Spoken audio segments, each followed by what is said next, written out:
So we want to do our due diligence. It's the same on the buyer's side. You know, not too long ago, we sort of took buyers for granted. There's great deals out there on short sales.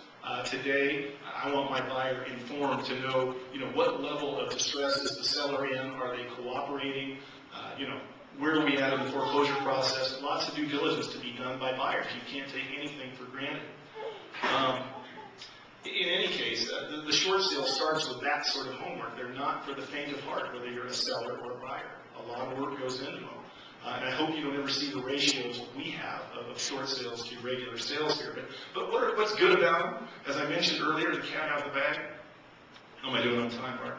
Good? Good. Is everybody okay? The bar's going to be open shortly. I'll be done soon here.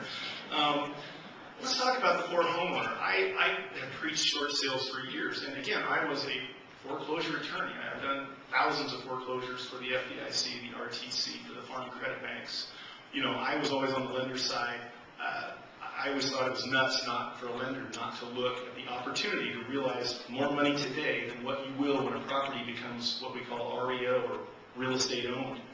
That's 6 months down the line, and that's a lot of money that that bank is going to incur to try to sell the property for the same price I've got today. Generally not a good deal. We lost that at the FDIC when I was there. So, you know, banks need to look at these. But the homeowner is swinging for the home run. For the person that doesn't have to file bankruptcy, that's my favorite candidate. Somebody who's only got the house as their major problem. They're upside down, they're having a little financial difficulty, but if they can get the house behind them and they don't have medical debt, credit card debt, business debt, those people I send right down to a bankruptcy attorney, because a short sale isn't going to hurt you, but you're wasting your time. But 9 times out of 10, I see the person with just the problem house, and I love to attempt short sales with them. Down in my offices, we have about a 75% success rate to get the short sale approved, get the house sold. Most of the time, they're waiving that extra money you owe. You remember, you know, when the house is sold, it's up to that lender to decide whether they want to come after you for the unsecured portion of the debt and pursue that. That's their option. They used to waive it quite frequently. Now they kind of play with you and don't do it. I'm of the opinion now, a couple of years into this, take the short sale. We'll deal with that deficiency judgment later if you don't get it waived in full. It costs a lot of money to enforce those. There's a lot of protections for debtors. So, you know, I'm saying take the short sale, gamble on whether you're going to get the deficiency waived. You know, the sale is cost-free. It's all the net proceeds go to the lender. You know, a seller isn't going to realize anything out of this, but it's cost-free. Throw it to your realtor and say, let me see if I can get this out of this. And that's my contention. If we have a legion of realtors in this country that are going to lead us, you know, out of this downturn. It's not going to be the federal government. I guarantee you that. It's going to be you guys out there making these sales happen. Buyers stepping up and buying them. This is my 3rd foreclosure cycle. I'm not that old yet. Who's the guy who sold again? I mean, still got most of my hair. You know, so a lot of advantages for the homeowner there. What about, you know, credit? It's better for your credit. I mean, we've got to be careful about that. You've missed some payments. You know, your credit's not going to be perfect. You did a short sale. They usually report that as debt settled for less than full amount. Most of the credit agencies tell me that's not as hard to hit, obviously, as a foreclosure. I got to tell you about one crazy thing. If you get your deficiency waived in this country, you know, only in the United States of America do we turn around and say you were fortunate enough, you were unlucky to lose your house, and fortunate enough to get the lender to waive what you owe. In this country, we call that income. That is income and reportable on your taxes, and you need to pay taxes on it. Okay? Crazy. You might even have capital gains. You can lose your house and have capital gains. People have seen it. They've had capital gains and ordinary income treatment when this waiver is done. So when the bank gives you everything you want and says it's waived, you're going to get a 1099 at the end of the year. The good thing is there was an election last year. Does anybody remember that? President and all that? Congress fell all over themselves to change the laws. If it's your principal residence, and you guys are mostly resort up here, you know, that waiver of debt will not be taxed. So the same capital gain rules, 2 out of 5 years, if it's your principal residence, there will not be a tax implication.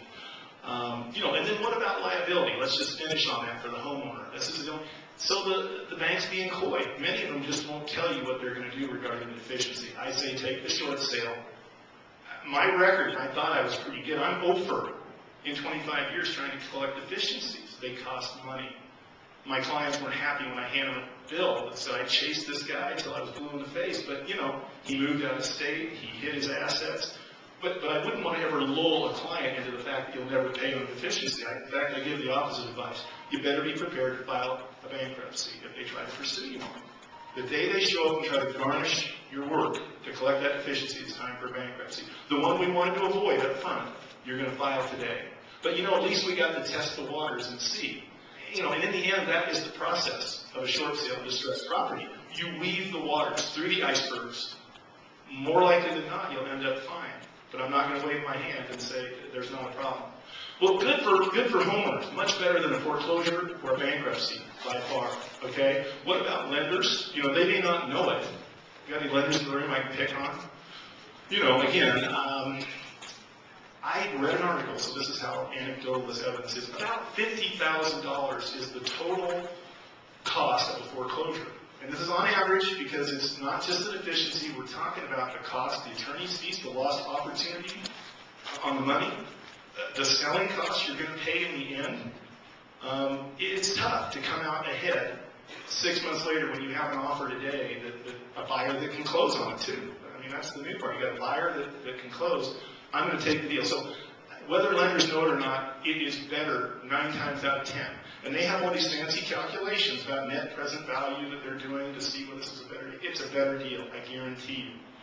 Let me throw on one more thing. Again, having worked for the FDIC and having a lot of friends there, my phone rings a lot. You know, their banks are being closed. And when I was at the FDIC, the single biggest reason we closed banks was their excessive inventory of real estate. Guess what? They're not good at owning real estate. They're not good at selling real estate. The carrying costs are tremendous. It's not what the FDIC wants to see when they come to a bank examination. So I don't think they're going to stand up and say that we're going to do short sales from here on out because there's regulatory pressure. I guarantee you there's regulatory pressure to get rid of this at the short sale stage and not take it into inventory as REO. Well, don't forget realtors, you know, in this short sale equation. What about you guys? Wow. I have any number of realtors having their very best years on the front range because they've embraced the distressed property. You're given lemons, you make lemonade. They are.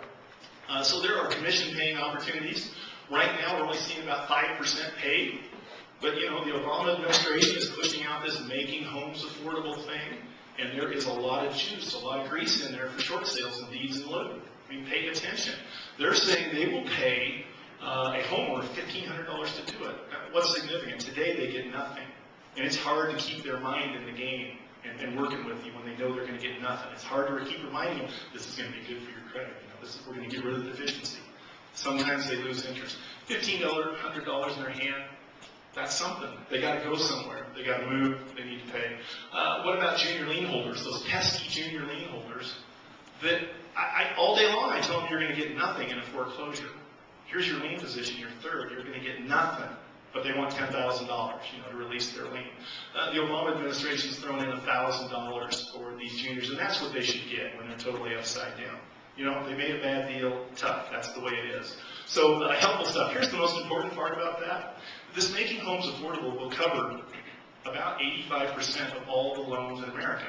In theory, when it's fully implemented, and it's been in effect since the beginning of the year, every HUD and Fannie and Freddie backed loan will have to be run through this Making Homes Affordable program, where they're going to, in theory, help set a purchase price. That's what's tough today about short sales. We have to keep submitting offers until we find out what the lender will take. Lender's going to work to help set that price. That should speed things up.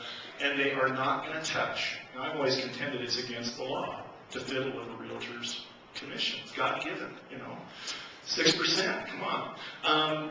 Most of these lenders bending you over and trying to take more money out of your pocket, you know, that's not right from a legal standpoint.